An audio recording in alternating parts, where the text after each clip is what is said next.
नमस्कार, welcome to सरल astro. आज बात करते हैं नवग्रह व्यवस्था के सबसे शुभ ग्रह देवगुरु बृहस्पति के विषय में। देवगुरु बृहस्पति जो जीव कारक हैं, जिनके अंदर प्राणवायु कहलाती है, जो संपूर्ण जगत में जीव के कारक कहलाते हैं, उनका गोचर 1 मई 2024 को वृषभ राशि में, मतलब शुक्र की सामान्य राशि और चंद्रमा की उच्च राशि में होने जा रहा है। तो आइए समझते हैं कि इस गोचरीय प्रभाव का आपके जीवन में क्या प्रभाव पड़ा। आज मैं एक महत्वपूर्ण सूत्र आपसे साझा करता हूं, जो जन्म राशि के ऊपर नहीं बल्कि नवांश में पड़ी हुई राशि के ऊपर है। जितने भी गोचर बताए गए हैं देवगुरु बृहस्पति के, जो लेटेस्ट वीडियो अपलोड हुए हैं, वो जन्म राशि के ऊपर हुए हैं कि अगर आपकी मेष राशि है तो आपके लिए ये गोचर क्या फायदेमंद होने जा रहा है, या आपका मेष लगन है तो इस गोचर से आपका क्या लाभ होने जा रहा है।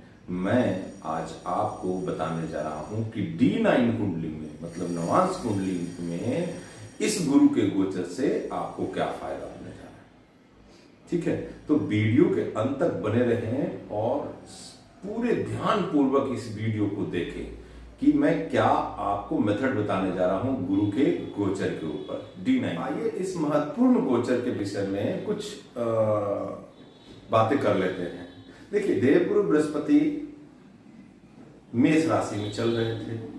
मेष राशि कालपुरुष की प्रथम राशि है, और इसे जब भी देवगुरु बृहस्पति का गोचर किसी राशि पे होता है तो उस त्रिकोण को वो एक्टिव कर देते हैं। मतलब देवगुरु बृहस्पति जब मेष राशि में चल रहा था तो मेष, सिंह और धनु, ये उनका त्रिकोण भाव हुआ। ठीक है, इस तीनों पे इनकी दृष्टि और प्रभाव था।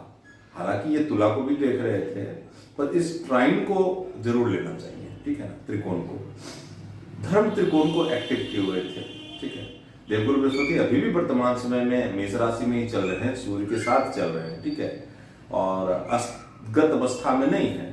ठीक है, अस्तगत अवस्था में नहीं चल रहे, तो ये धर्म त्रिकोण को एक्टिव किए हुए हैं। मतलब देश, दुनिया, काल और परिस्थिति में धर्म का विशेष प्रभाव रहेगा जब देवगुरु बृहस्पति मेष में रहेंगे, सिंह में रहेंगे और धनु में रहेंगे। इसी तरह देवगुरु बृहस्पति का ट्रांजिट शुक्र की राशि में होने जा रहा है। शुक्र की सामान्य राशि और चंद्रमा की उच्च राशि में होने जा रहा है। कालपुरुष के द्वितीय भाव में इनका गोचर होने जा रहा है।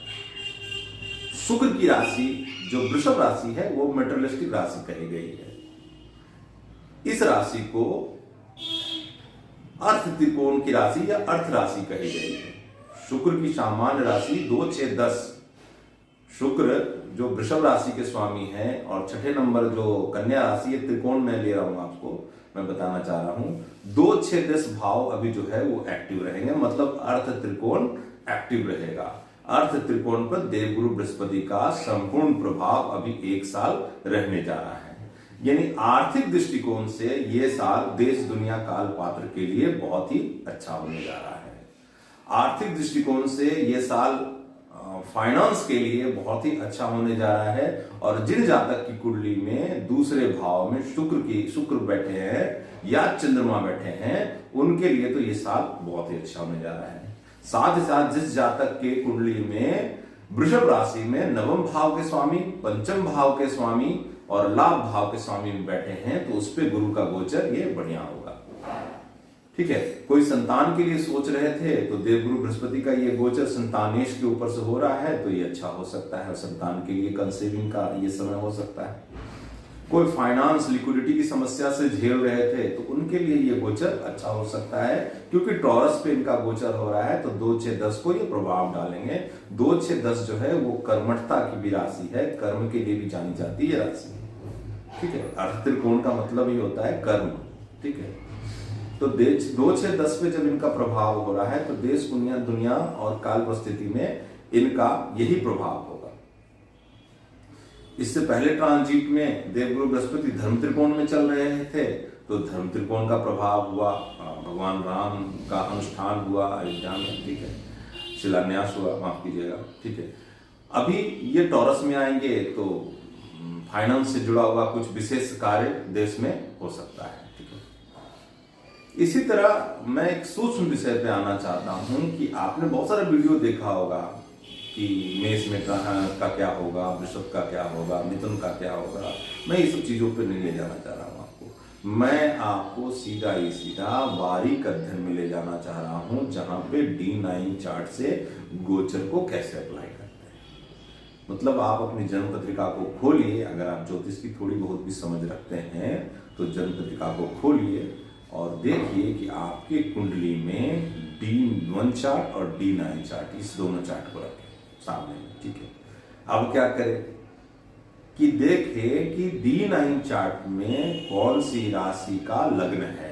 मान के चलिए कि अगर D9 चार्ट में धनु का लगन है, ठीक है, आपका लग्न कर्क है और D9 चार्ट में ये धनु का नवांश हो गया, ठीक है, तो आप देखें कि वृषभ राशि कहां पड़ रही है, ठीक है, वृषभ राशि कहां पड़ रही है, तो धनु राशि में वृषभ राशि छठे भाव में पड़ेगी, ठीक, धनु लगन में वृषभ राशि छठे भाव में पड़ेगा।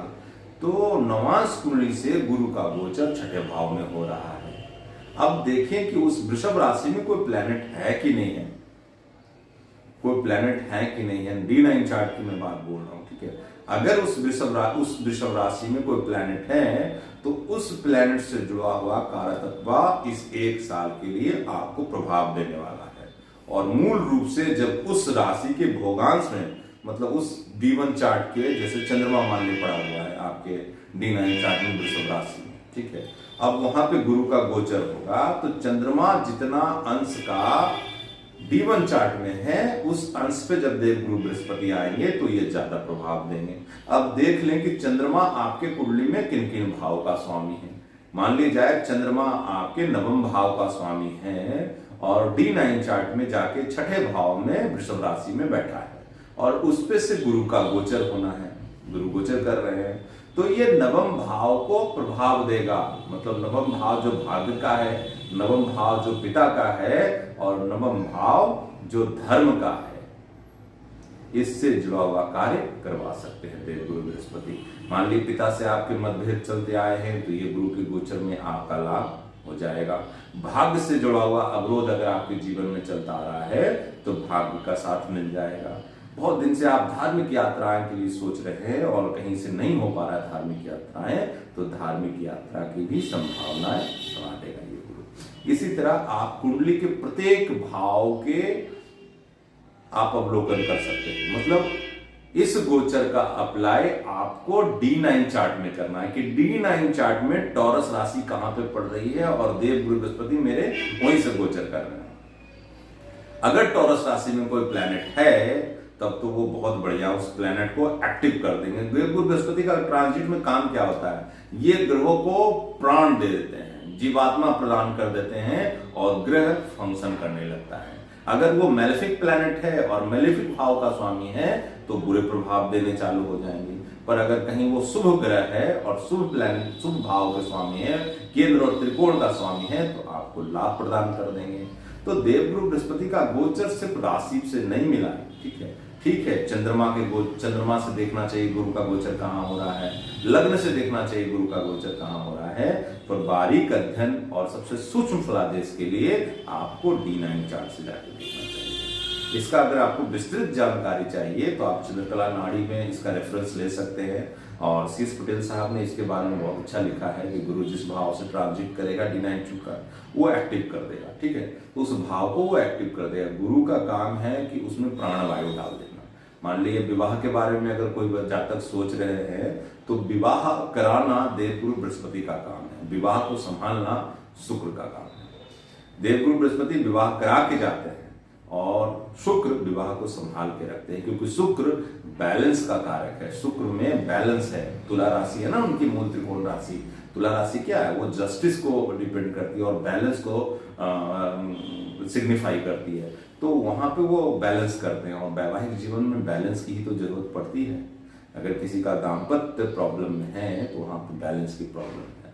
अगर आप बैलेंस कर लेते हैं तो आपका दाम्पत्य ऐसे भी अनुकूल हो जाएगा। तो इसी तरह आप गुरु के गोचर को प्रत्येक भाव और भावेश से D9 चार्ट में जाके लगा सकते हैं, जिससे आपको एक सटीक फलादेश मिलेगा। हाँ, जो ज्योतिष के जानकार लोग हैं उसको ये ज्यादा अच्छा से लगा पाएंगे। जो ज्योतिष में थोड़े बहुत भी समझ रखते हैं वो आराम से इस सूत्र को लगा सकते हैं, पर जिनको ज्योतिष का अनुभव नहीं है वो कहीं ना कहीं कोई अनुभवी से जाके दिखवा सकते हैं और सलाह ले सकते हैं। ठीक है, धन्यवाद।